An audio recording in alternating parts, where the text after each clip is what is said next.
The bill introduces criminal offences for employers who coerce temporary migrant workers into working in breach of their visa conditions and establishes a mechanism to prevent such employers from employing additional migrant workers for a period of time. And these protections are appropriate, and I do support these protections. I support this bill. However, this does not in any way. The question is that this bill be now read a second time. The member for Hughes. Thank you, Deputy Speaker. I rise to speak on the Migration Amendment Strengthening Employer Compliance Bill of 2023. And I do support this bill in principle, Deputy Speaker. The bill seeks to amend the Migration Act of 1958 to strengthen employer compliance measures in relation to protecting temporary migrant workers from exploitation. The latest figures available reveal that on average there are around 1.6 million temporary visa holders with a full or partial right to work in Australia each year. And obviously, Deputy Speaker, many of us speak in this place on regularly about the importance of immigrants and migrants into Australia, not just for economic reasons, but also they have built our society and will continue to do so. Our economy, our businesses, our country relies heavily upon temporary migrant workers to fill shortages within our existing labour market and increases the overall productivity of Australia. Our industrial relations system should be flexible, it should be diverse, and it should definitely protect all workers, including temporary migrant workers. And although this is not the driving purpose of the temporary work regime, many temporary migrant workers decide to pursue full Australian citizenship through legitimate means available to them through immigration policies. Deputy Speaker, when I attend ceremonies at my local councils, Liverpool City and Sutherland Shire respectively, it is always a pleasure to meet and welcome many of our newest Australians from all around our globe, many of whom started their Australian journey as temporary migrant workers. The work performed by temporary migrants is important. It is valued by employers and Australians overall.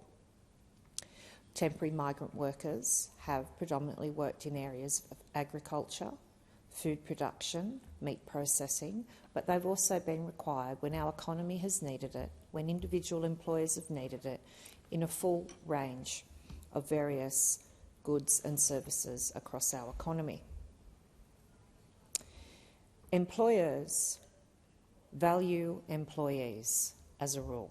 However, no system is perfect, and temporary migrant workers can be at risk of exploitation. This bill seeks to implement recommendations of the former Coalition Government's 2019 report of the Migrant Workers Task Force.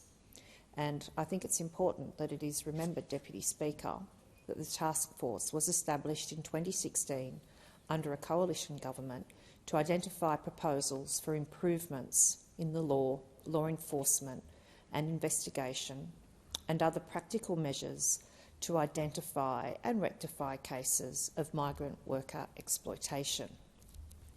The task force was chaired by Professor Alan Fels and included members from a wide variety of government agencies. The report made 22 recommendations in total, and the Coalition, while still in government, accepted in principle all 22 recommendations.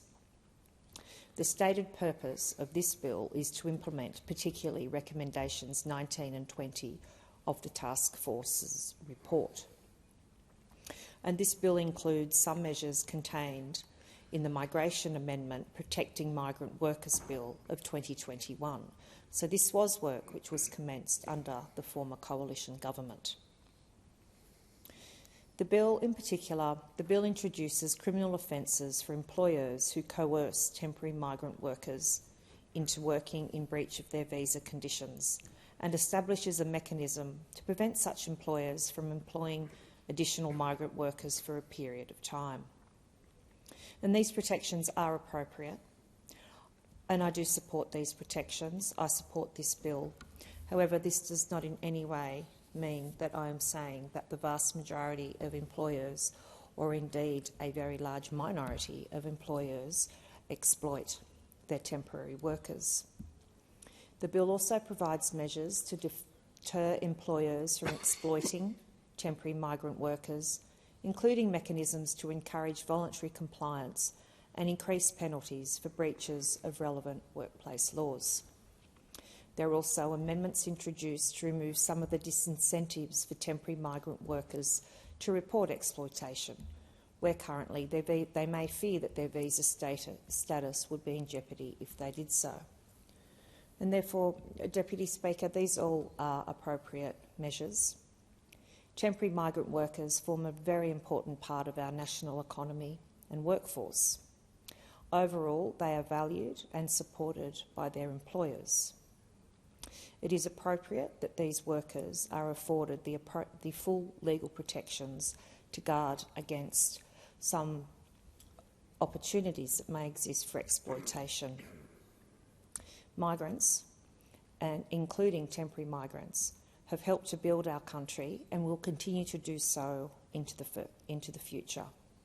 Our industrial relations system should be flexible and diverse and include protections for all of our employees, including temporary migrant workers.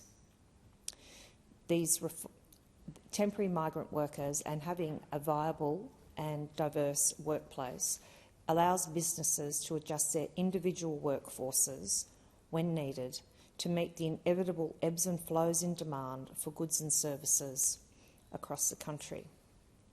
We live in a global society, we operate in a global commercial world, and it is appropriate, therefore, that our employers, most of whom are honourable and really do look after all their workers, but it is appropriate that safeguards are put in place, particularly for temporary migrant workers. And for those reasons, Deputy Speaker, I commend this bill to the House. The question is that this bill be now read a second time. The member for Morton.